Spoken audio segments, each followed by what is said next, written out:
This is T. Corman of the SCP Foundation, continuing Dr. Campbell's request. Let's see, SCP-1127, a film festival. Object Class, Safe. Special Containment Procedures. Instances of SCP-1127 identified outside of containment are to be investigated by MTF-MU-53, also known as Ebert's Thumb. Physical copies of SCP-1127 are to be seized, and digital copies are to be captured on secure encrypted recording media before being neutralized. Any victims of full SCP-1127 exposure must be evaluated to determine if the effects of SCP-1127 have rendered them an unacceptable threat to the general public. Those deemed an acceptable risk are to be treated with Class A amnesiacs and released. Note, amnesiacs have no effect on the symptoms of SCP-1127 exposure. Those that cannot be released back into the population will be reclassed as D-Class personnel or terminated at the site director's discretion. Contained copies of SCP-1127 are to be kept in the secure media vault at site and blotted out. Instances of SCP-1127 shall only be viewed on devices approved by the site director within the site secure viewing room. Instances of SCP-1127 shall only be viewed in their entirety by D-Class subjects as part of an approved experiment. Foundation personnel should avoid unnecessary exposure and log any incidents of viewing SCP-1127. Any personnel who have logged over 15 minutes cumulative lifetime viewing of any version of SCP-1127 must cease working with SCP-1127 and be assigned to other duties. Description: SCP-1127 is a series of short films ranging between 23 and 42 minutes in length. To date, a 3-digit number that's been blotted out. Copies of 3 different films have been recovered, and 1 film has been identified but not yet contained. The films have been designated SCP-1127-1, SCP-1127-2, SCP-1127-3, and SCP-1127-4. It is unknown how many more films in the SCP-1127 series have yet to be identified and recovered by the Foundation.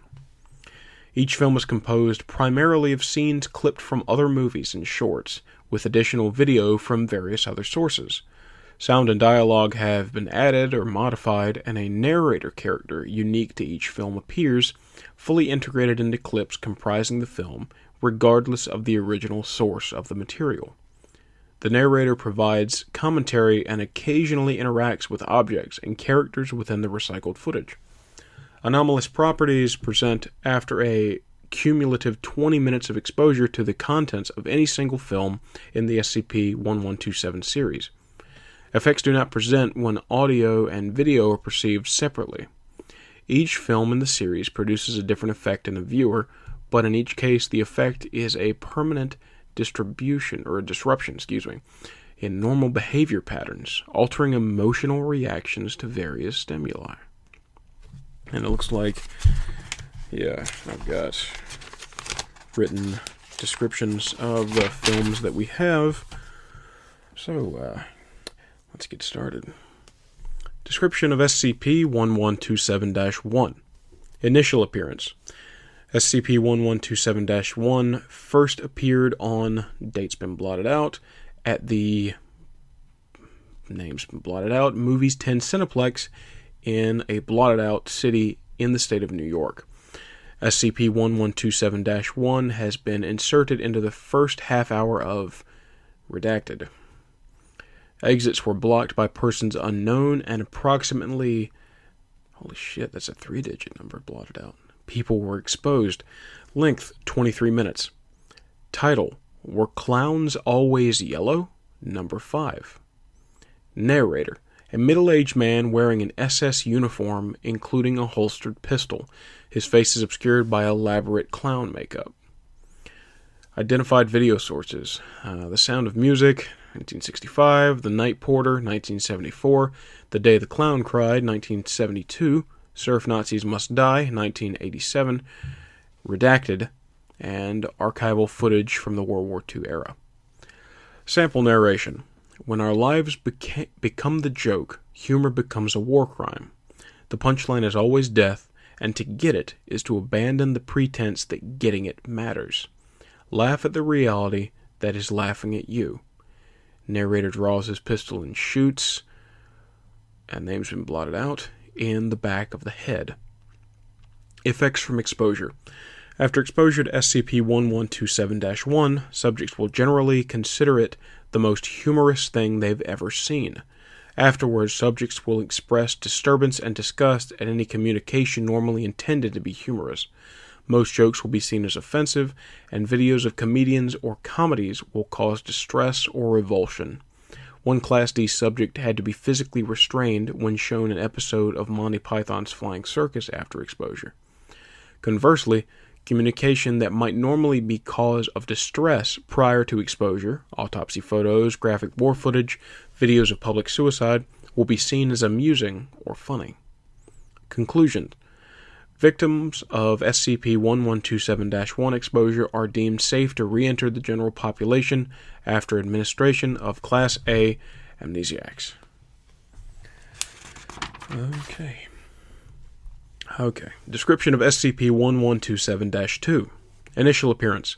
On, date's been blotted out, a copy of SCP-1127-2 was uploaded to name's been blotted out.com and registered a 4-digit number of views before exposure was contained with the DMCA notice. Foundation agents tracked the origin to a proxy server in Guam. Investigation continues as to its origin. Length, 37 minutes.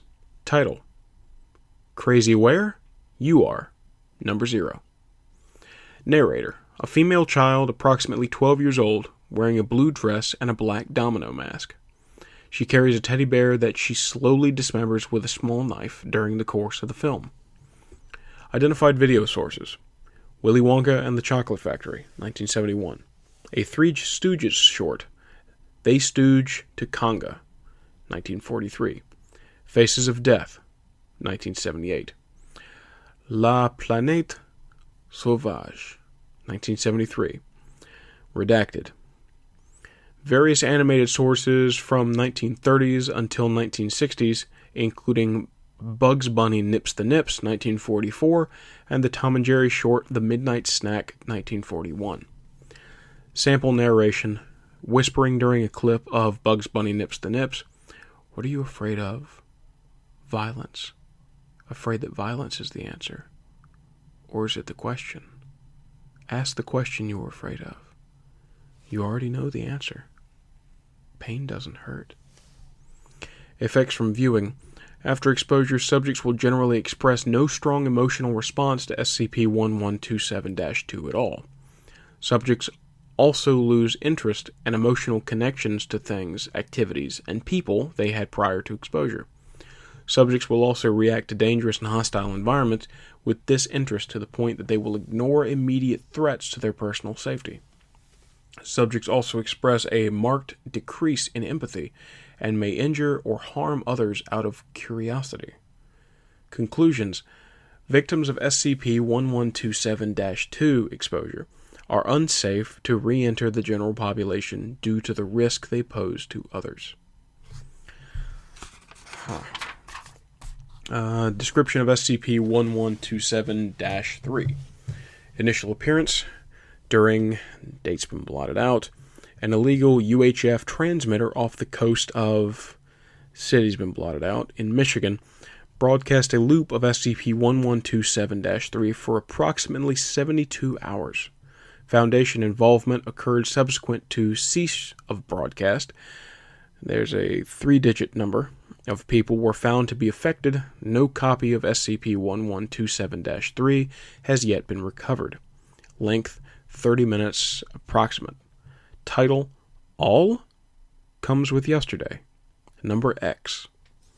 Narrator, a woman approximately in her mid-30s wearing an Elizabethan ball gown. She wears a metallic golden mask in the form of a rat's face. When she is in profile, the mask appears to be stitched to the side of her head.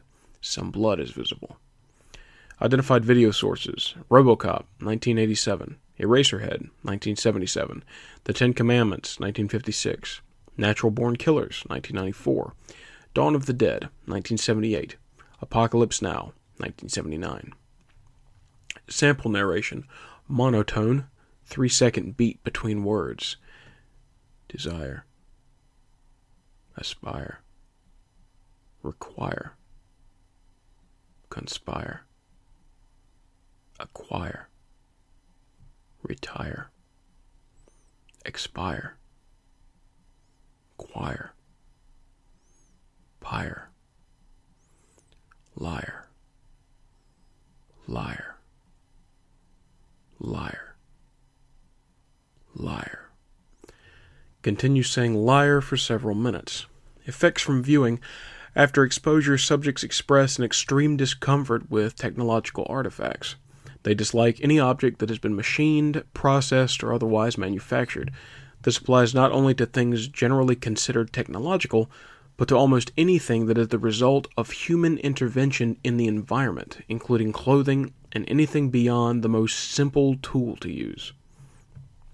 This effect extends to abstract concepts as well, in particular the concepts of money, personal property, and political organization.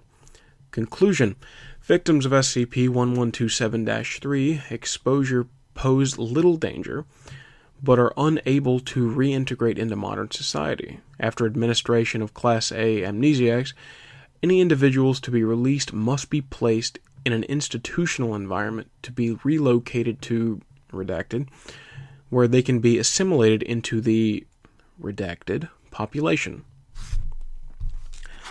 Alright. Description of SCP-1127-4. Initial appearance. From... date's been blotted out. Copies of SCP-1127-4 had been inserted as a special feature onto DVDs stocked at the... name's blotted out. Adult bookstore in... city's been blotted out. Canada. A 2-digit blotted out number of copies had been sold, all recovered. 2-digit blotted out number of individuals were exposed to SCP-1127-4's effects in full. Length: 42 minutes. Title: Why Are You Crying?